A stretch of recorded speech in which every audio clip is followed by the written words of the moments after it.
Do you know that there are two major cybersecurity stocks that you should have in your portfolio right now?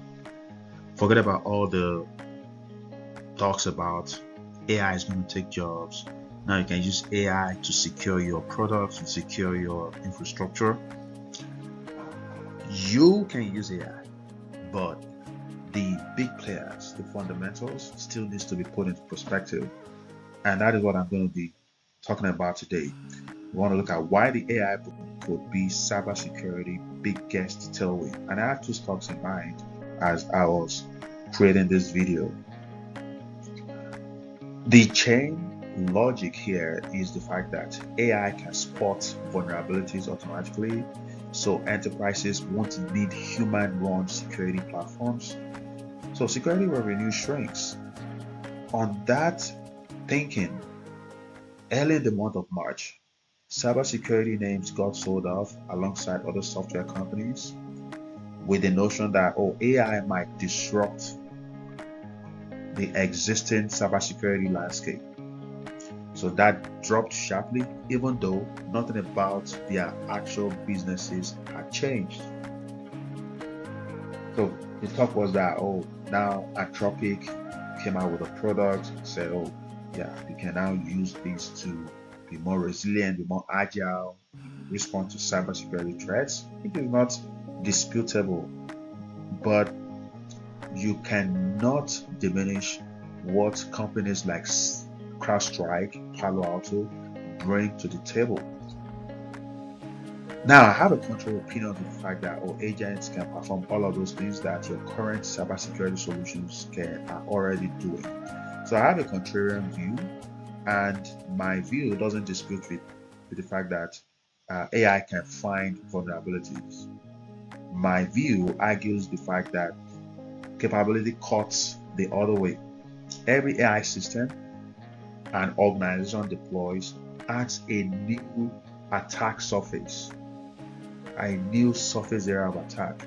And these attack surface areas include more autonomous agents. The more agents you create, the more vulnerable your environment becomes, because now you have to create adequate policies, adequate solutions to guide governance on how those agents are being utilized, who has access to those agents, what is the frequency of use of those agents. You need to put all of those into perspective. Now, because you have agents, you need GPUs, you need GPU infrastructure, you need more automated workflows that are wired into your sensitive systems, which might be holding access to your business critical data. So you need to accommodate governance across board as you are rolling out all of these automation techniques into your systems. And the agents themselves become a liability, because hopefully not, if an agent is hijacked, they can gain lateral movement across your network with speed and access a human attacker could not match. So it's important that we factor in those risks as we begin to continue to roll out our automation systems. So the claim is that the underlying businesses were accelerating even as the stocks fell. So early in March, there was that release publication that AI agents can perform something similar to what your regular CrowdStrike, Palo Alto, Sentinel security solutions are doing. Even though the stocks fell, it didn't affect the company. They were still holding their fort. They were still doing their regular businesses. It didn't affect their customer base. So, exactly, that's the kind of gap between price and performance that value-minded investors look for. Okay, yeah, we heard you said AI agents can do A, B, C, or D, but that did not move companies like CrowdStrike, even though the stock's share fell, but customer base, enterprise base was still intact.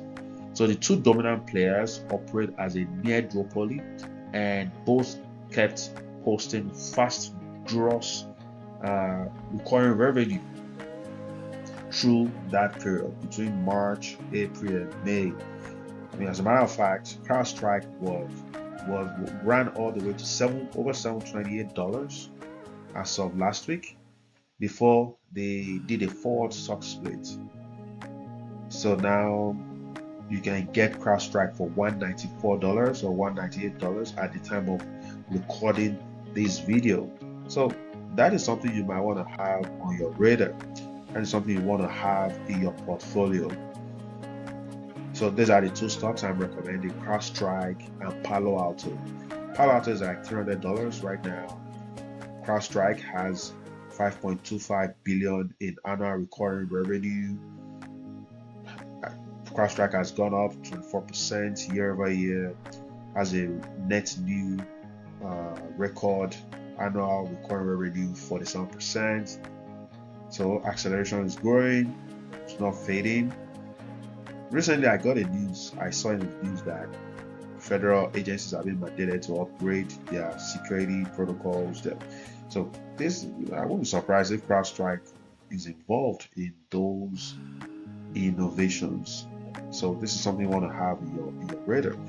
One of these days, I'm going to talk about the ETF that you can leverage on the side if you don't want to individually invest in these cybersecurity stocks. There are some cybersecurity ETFs like Bug, like Cyber, that you can invest in for the long term, because cybersecurity stocks and AI revolution are going to be going side by side.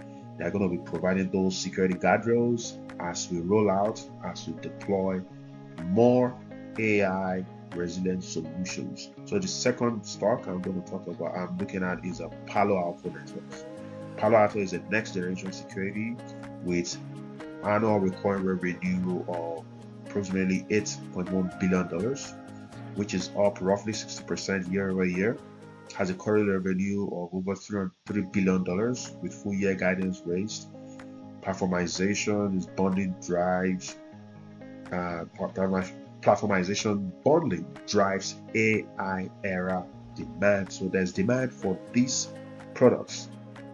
There's demand for Palo Alto Networks, CrowdStrike, because they are even integrating automations, agents into their systems, into their platforms. So they are continuing to innovate along the lines of AI revolution. So these are things I want you to put on your radar.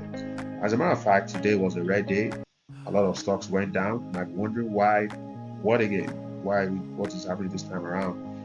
Yeah, the stocks went down because Samsung released its earnings, and yeah, some of the information triggered spooked investors, and that was what resulted in the sell-off, especially in the tech sector.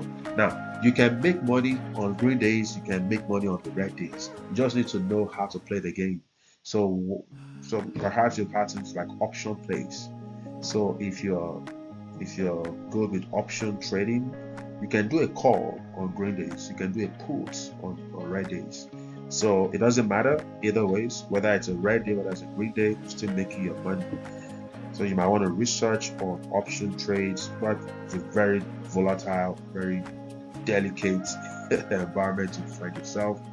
So if you are conservative like me, you might want to stay away from option plays. Just stick with your stocks, look for dips, invest in the dips, and then wait for the stocks to grow, compound over time. All right, so that's it from my end. But see you on the next one. Take care.